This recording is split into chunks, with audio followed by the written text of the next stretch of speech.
your instructions, Watson. Do nothing at all until your cue. All right, Holmes. Look. Those loungers going to open the carriage door for us. They're trying to push each other away. Holmes, this is going to be a fight. Oh, dear me. The poor lady will be jostled. I must protect her. Make way, do you hear, my men? Keep back from this lady. Who are you now, this? Kindly show respect for my cloth. Never mind your cloth. You watch your nose. My name is Watson, Dr. Watson, and it was my privilege to share the adventures of Sherlock Holmes. I will tell you what happened concerning a certain scandal in Bohemia. Or rather, Holmes's attempt to avert one, in which he nearly lost his reputation over an opera singer. You'll see what I mean in a moment.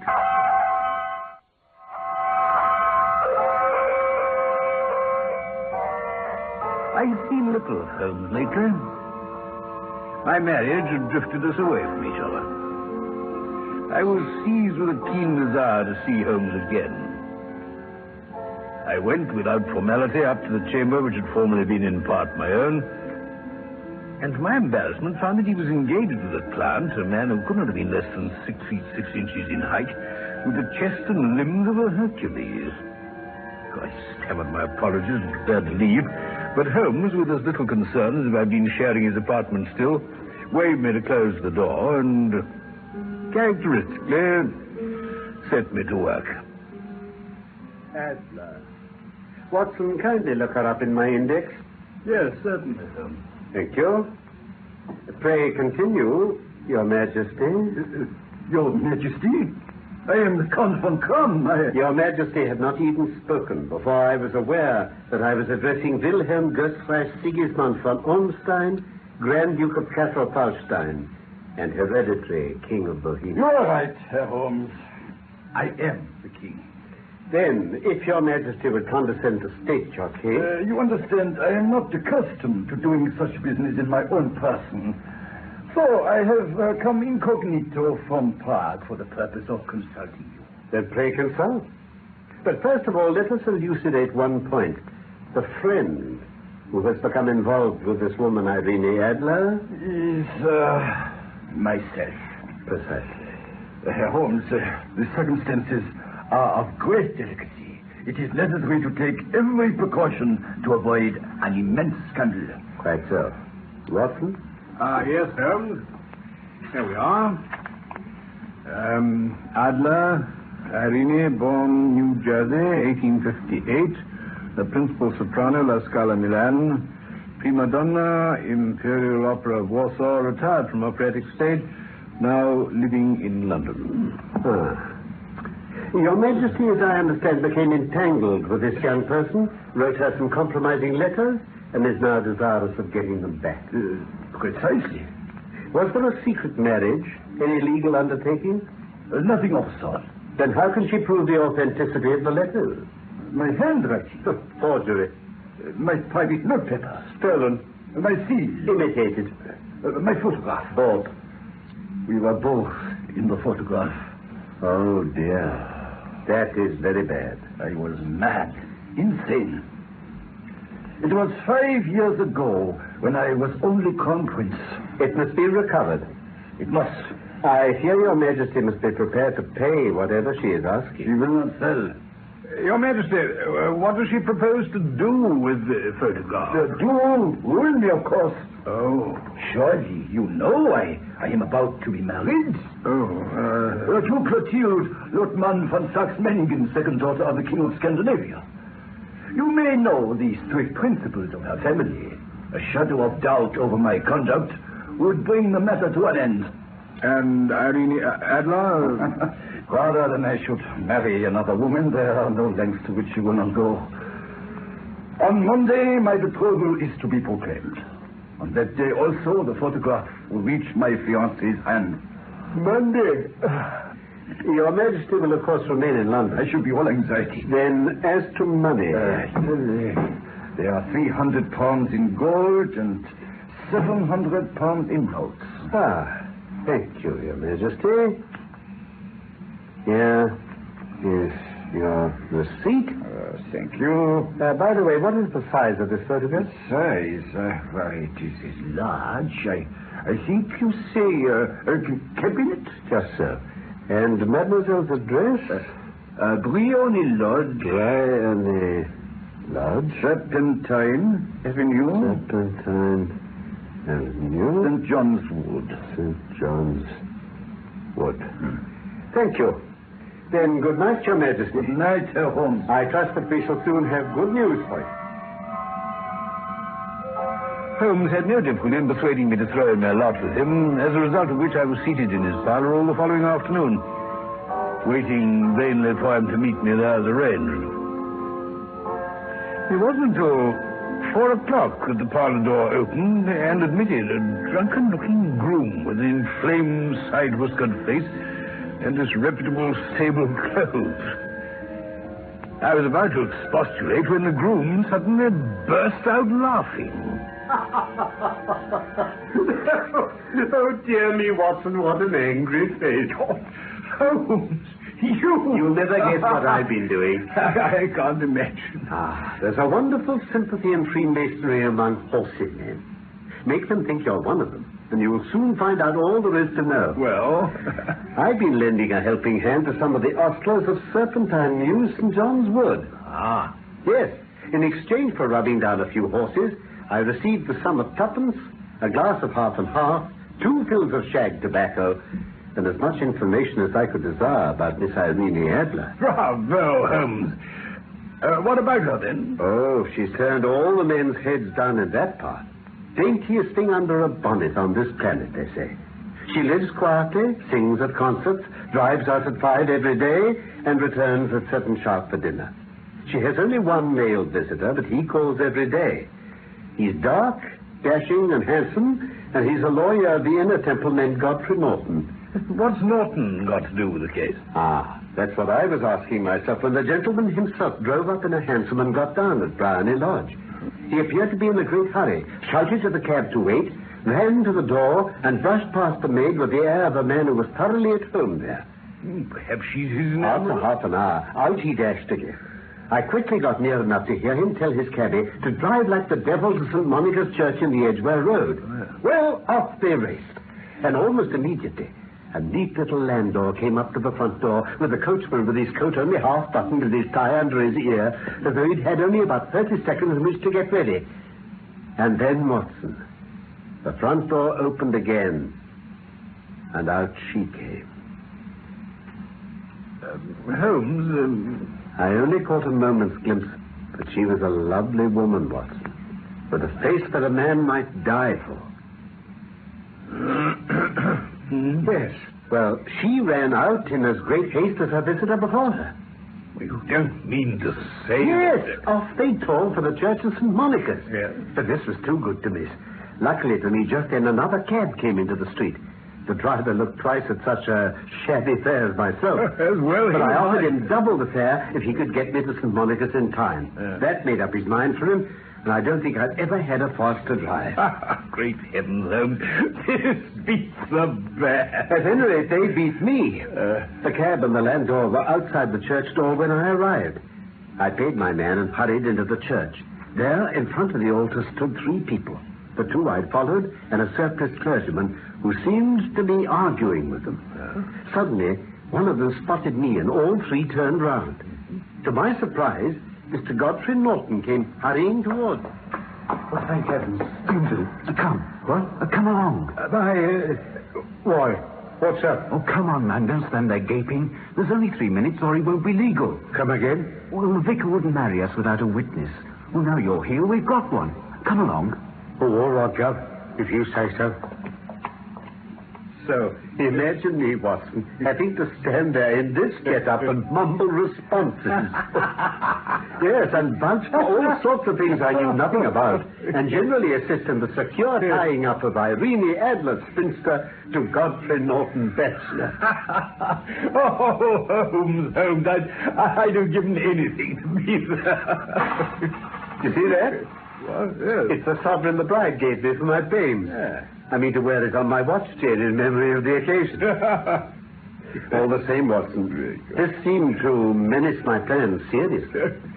Quite. It looks as though the couple might make an immediate departure, which would take them out of my reach.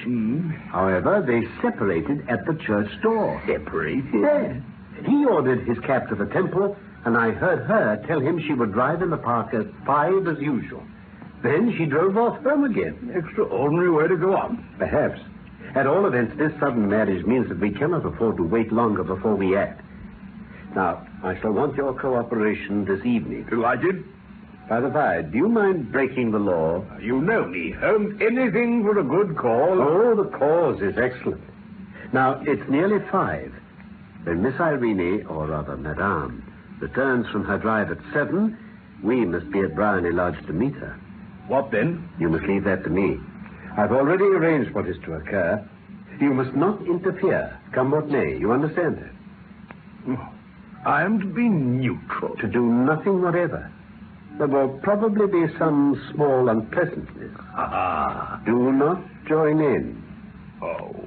You will see me being conveyed into the house. Conveyed? Yes. 4 or 5 minutes afterwards, the sitting room window will open, and you are to station yourself close to it. Yes. You'll be able to see me clearly. Now, you're to watch me. Yes, Holmes, yes. When I raise my hand, so, Yes. you will throw this object into the room and shout, "Fire!" for all you're worth.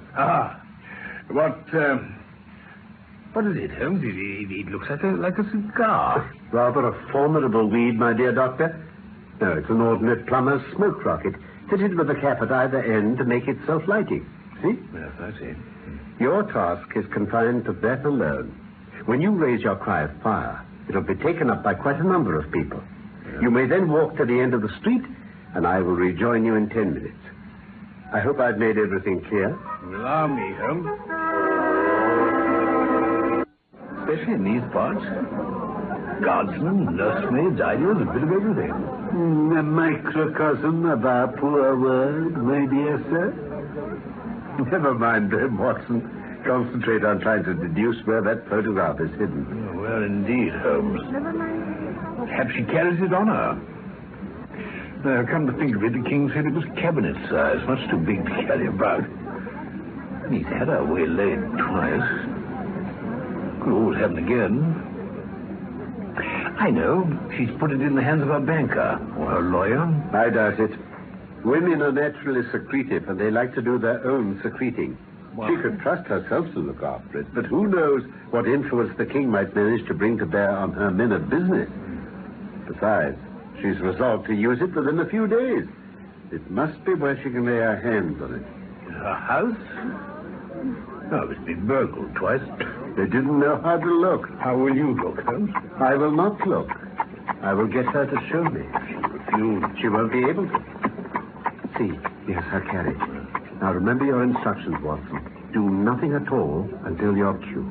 All right, Holmes. Look. Those loungers going to open the carriage door for her. They're trying to push each other away. Holmes, this is going to be a fight. Oh, dear me. The poor lady will be jostled. I must protect her. Make way, I say. Make way, sir. Get out of the way. Make way, do you hear, my men? Keep back from this lady. Oh, you know, pretty. Kindly show respect for my cloth. Never mind your cloth, you watch your nose. Hey, you shouldn't have done that. Out, come on, here.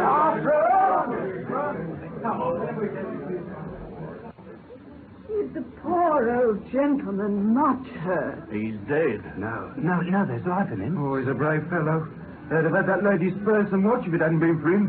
They were a gang and a rough one, too. Well, he can't lie in the street. May we bring him in, ma'am? Surely. Bring him into the sitting room. There is a comfortable sofa. This way, please. Come on, mate.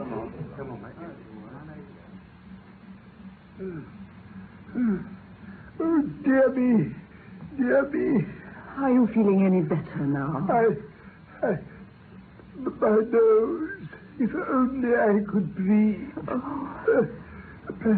Perhaps the window open. Oh, yes, of course. I hope that will make it easier for you. Just let me look now. Oh! What? Merciful heaven behind you! Smoke! Smoke! Oh! Fire! House on fire! Quickly, madam, save yourself! Oh, in a moment. Oh, never mind your valuables. It is of the utmost importance that you... Oh! I believe there's no danger after all. Then what? Some child's game misfired, I think. There's some sort of firework rocket that has chanced to come through your window. See, there. I've managed to extinguish it. I see. It's all right, my friend. The fire is out. No cause for alarm. Oh, dear me. So much excitement. I do believe, though, it has made me quite forget my own discomfort. Yes, the pain is gone now. I will trouble your hospitality no further. Oh, well, then I shall... No. I can find my own way, thank you. A good evening to you, madam. A very good evening. Good evening. You did it very nicely, my dear doctor. Very nicely indeed. You got the photograph then, Holmes? I know where it is. How did you find out? She showed me. I told you she would. Oh, come on, Holmes. You know I'm waiting to hear. Well, to begin with, you realized that all those people in the street were engaged by me for the evening. Yes, I had guessed as much. When they started their quarrel, I rushed forward, fell down, and became a piteous spectacle. I should think so. You were bleeding. Oh, I had a little moist red paint in my hand to clap onto my face. It's an old trick. Holmes, I saw all that myself, but later you... Later, they carried me in as instructed. They laid me on a couch in her sitting room. In the sitting room, mark you, which was the room I had suspected all along. Yes. And when I gasped for air, she had to open the window, giving you your chance. Yes, but how did that help you? It was all important. When a woman thinks her house is on fire, her instinct is to rush to the thing she values most. Our heroine today responded beautifully. She rushed for her most precious possession at this time, that photograph. Where was it? In a recess behind a sliding panel, just above the right-hand bell pull. I caught a glimpse of it as she half drew it out. When I shouted out that the fire was a false alarm, she put it back hastily, and I left. Oh, why on earth didn't you grab it there and then? A little over-precipitance might have ruined everything. Besides, it might be a satisfaction to His Majesty to get it back with his own hands. We'll call there with him tomorrow. We'll be shown into the sitting room to wait for the lady. But it's probable that when she comes in, she may find neither us nor the photograph. We'll be there at 8 in the morning. She won't be up, so we shall have a clear field.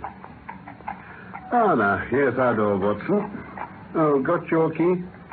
Yes. Good night, Mr. Sherlock Holmes. What? Who was that? Well, that boy... I've heard that voice before. I wonder who the deuce it could have been.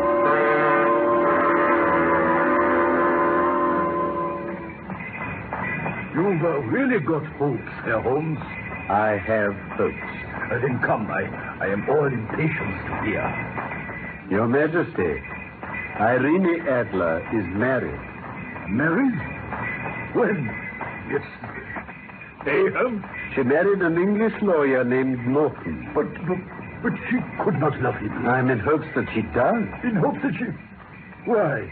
Because it would spare your Majesty all fear of future annoyance. If the lady loves her husband, she does not love your Majesty. If she doesn't love your Majesty, there is no reason why she should interfere in your Majesty's plans. Yes, it is true. And yet not to love me.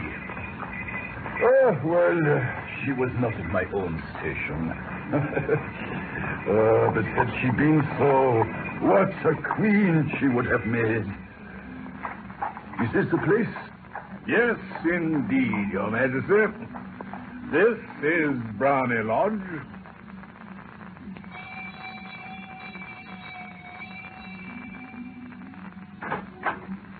Good morning, gentlemen. Good morning. We've called to see Miss Mr. Irene... Sherlock Holmes, I believe. Yes, I am, Mr. Holmes. My mistress told me you were likely to call. She left this morning with her husband. Left? By the 5:15 train from Charing Cross.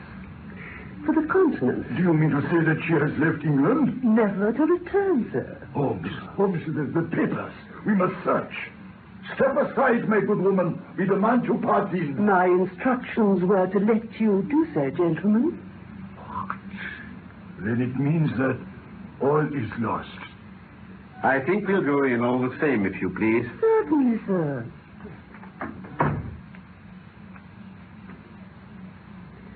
You are free to examine anything you wish, gentlemen.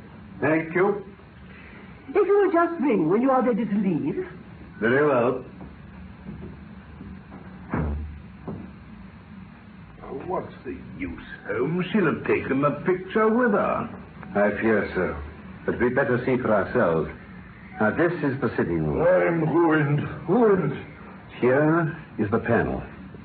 I think she operated it so. Empty? No. No. There are... there's a letter addressed to me. And a photograph. Photograph, let me see. Is it the one? I'm afraid not. Show me. It is herself, alone. I do not understand. Herr Holmes, I wish to know the meaning of this. Your Majesty is no more in the dark than I.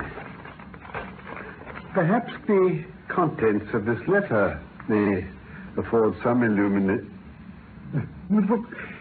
What's it say? Holmes. I think I'd better let it tell you in its own words. Listen. My dear Mr. Sherlock Holmes, you really did it very well. You took me in completely. Until after the alarm of fire, I had not a suspicion. But then, when I found how I'd given myself away, I began to think. You see, I'd been warned against you months ago. I'd been told that if the king employed an agent, it would most certainly be you.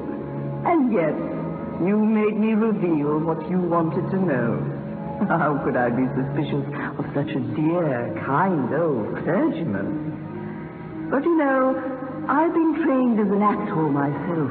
Male costume is nothing new to me. I often take advantage of the freedom it gives, so I keep a suit of boy's clothing handy. The moment you had left, I put it on and hurried after you. And so I was able to follow you to your door and discover that I rarely was an object of interest to the celebrated Mr. Sherlock Holmes. It was rather imprudent of me, I suppose, but I just could not resist passing and wishing you good night. When he heard my news, my husband agreed that the best plan would be to fly from so formidable an antagonist. So you will find the nest empty when you call. As to the photograph, your client may rest in peace. I've even set another photograph which he might care to possess. I love and am loved by a better man than he, and I remain, dear Mr. Sherlock Holmes. Very truly yours, Irene Norton, née Adler. Oh, what a woman! What a woman! Did I not tell you how quick and resolute she was? Would she not have been an admirable queen? Is it not a pity she was not on my level? From what I have seen of the lady, she seems indeed to be on a very different level from your Majesty. What is it? I am sorry I have not been able to bring your Majesty's business to a more successful conclusion. Oh, on the contrary, my dear sir, nothing could be more successful. I know she will keep her word. The photograph is as safe now as if it were in the fire. I am glad to hear your Majesty say so. I am immensely indebted to you, Herr Holmes. Then there is no more to be done in the matter. I have the honor to wish you a very good morning. Come, Watson.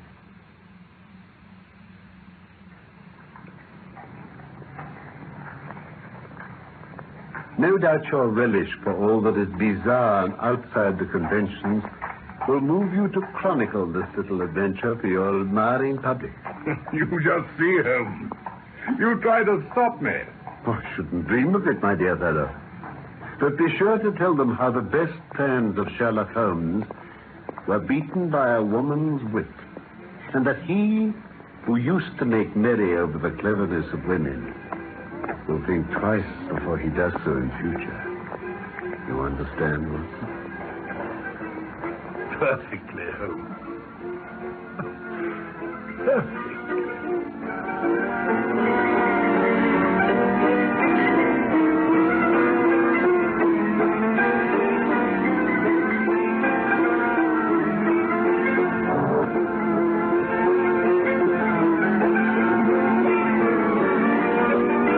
Scandal in Bohemia was one of the many stories of Sherlock Holmes written by Sir Arthur Conan Doyle. My name, my real name, is Norman Shelley. My old friend Carlton Hobbs played Sherlock Holmes, and I was Dr. Watson. The script for this BBC production from London was by Michael Hardwick. And, of course, I look forward to the pleasure of your company again soon for more of the Adventures of